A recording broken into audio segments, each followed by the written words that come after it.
तो चलिए linear equation in one variable का नेक्स्ट क्वेश्चन देखते हैं।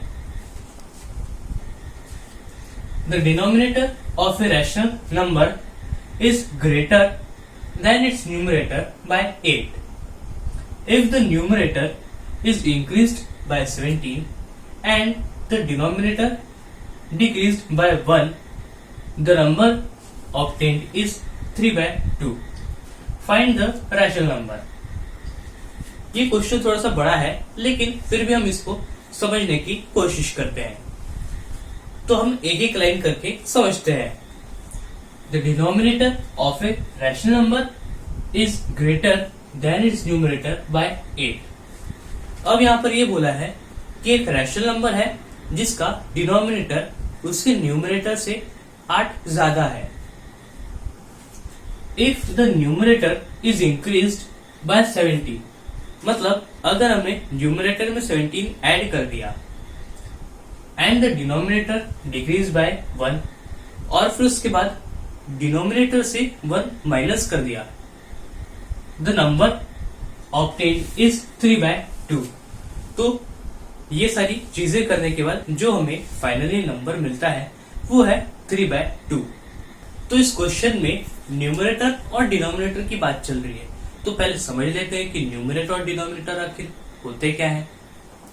तो अगर कोई फ्रैक्शन हो गया जैसे कि 3 by 7, तो इस फ्रैक्शन में 3 मेरा न्यूमरेटर हो गया और जो नीचे है मतलब 7 वो मेरा डिनोमिनेटर हो गया। तो अब क्वेश्चन क्या कहता है कि हमारा जो डिनोमिनेटर है वो हमारे न्यूमरेटर से 8 ज्यादा है। तो अगर मैं न्यूमरेटर को x लेता हूं तो मेरे डिनोमिनेटर के बारे में क्या बोला गया है कि वो न्यूमरेटर से 8 ज्यादा है, मतलब वो हो जाएगा x प्लस 8। तो इससे आपको समझ में आ गया होगा कि क्वेश्चन क्या कहना चाह रहा है। तो चलिए अब हम अपने क्वेश्चन को सॉल्व करते हैं। तो हम गिवन में सबसे पहले न्यूमरेटर को x ले लेते हैं। Let the numerator be x। अब डिनोमिनेटर न्यूमरेटर से 8 ज्यादा है तो इसका मतलब ये होगा कि denominator is equals to x plus 8। आगे क्वेश्चन ये कहता है कि अगर हम न्यूमरेटर में 17 ऐड कर देंगे, मतलब x प्लस 17 और फिर उसके बाद डिनोमिनेटर में 1 डिक्रीज कर देंगे, मतलब माइनस कर देंगे, इसका मतलब x प्लस 8 माइनस 1, तो the number obtain is 3 by 2। तो जो हमें नंबर मिलेगा वो होगा 3 by 2। अब हमें फाइंड करने को क्या बोला है,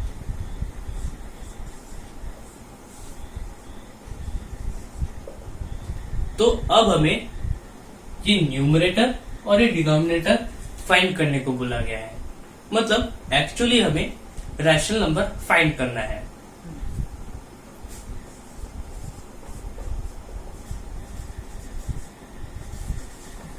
तो अब इसका सॉल्यूशन कैसा होगा, तो पहले हम सॉल्यूशन लिख लेते हैं और फिर उसके बाद हम इस इक्वेशन को उधर लिख देते हैं, जो है x plus 17 upon x plus 8 minus 1 is equal to 3 by 2।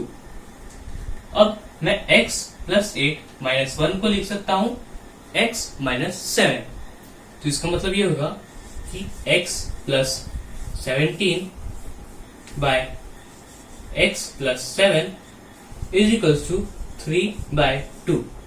तो अब यहाँ पर x प्लस 7 x प्लस 17 को डिवाइड कर रहा है LHS में, तो वो RHS में जाकर 3 से मल्टीप्लाई होगा, और RHS में 3 को 2 डिवाइड कर रहा है, तो LHS में जाकर x प्लस 17 को मल्टीप्लाई करेगा।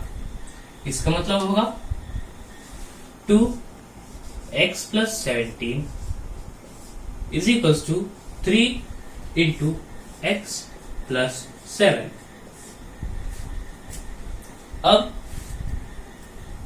2 इंटू एक्स होता है 2x प्लस 2 7 होता है 34, और is equals to 3 into x होता है 3x प्लस 3 7 होता है 21।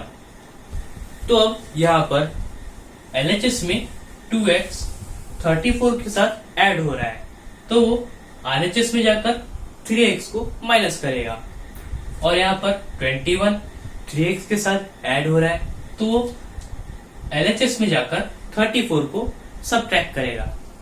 मतलब 34, अब यहाँ पर मैं 21 को RHS से LHS में लेके आऊंगा, तो हो जाएगा -21 इज इक्वल्स टू 3x, यहाँ पर 2x प्लस हो रहा था तो वहां पर जाकर माइनस हो जाएगा, मतलब 3x माइनस 2x।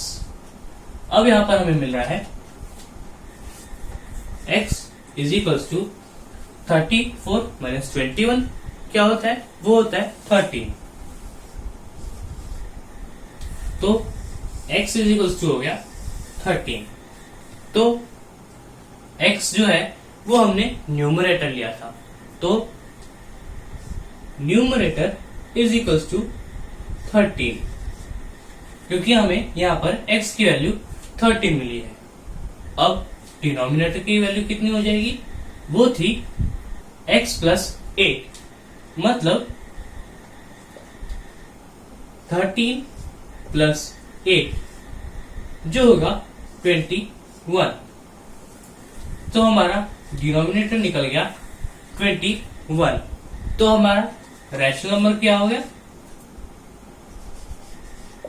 वो होगा, पहले न्यूमरेटर ऊपर लिखेंगे 13 बाय डिनोमिनेटर नीचे लिखेंगे 13 बाय 21, हमारा रैशनल नंबर हो गया।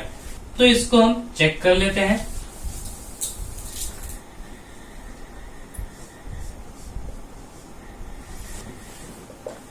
तो अभी हम इसको चेक कर लेते हैं। तो पहले हम इक्वेशन लेके लेंगे x plus 17 by x plus 8 minus 1 is equal to 3 by 2। तो अब हमें न्यूमरेटर मिला था 13, तो हम 13 लिख लेंगे, 13 प्लस 17 अपॉन हमें डिनोमिनेटर जो है x प्लस 8 वो हमें मिला था 21, तो हम 21 लिख लेंगे, minus 1 is equal to 3 by 2। This means that 13 plus 17 होता है 30, और 20 माइनस 1 होता है 20 इज इक्वल टू 3 बाय 2, और यहाँ पर 0 काट देंगे, तो हमें आखिर में मिल गया 3 by 2 is equal to 3 by 2। तो हमने जो रैशनल नंबर निकाला था, हमने चेक करके पता लगा लिया है कि वो सही है।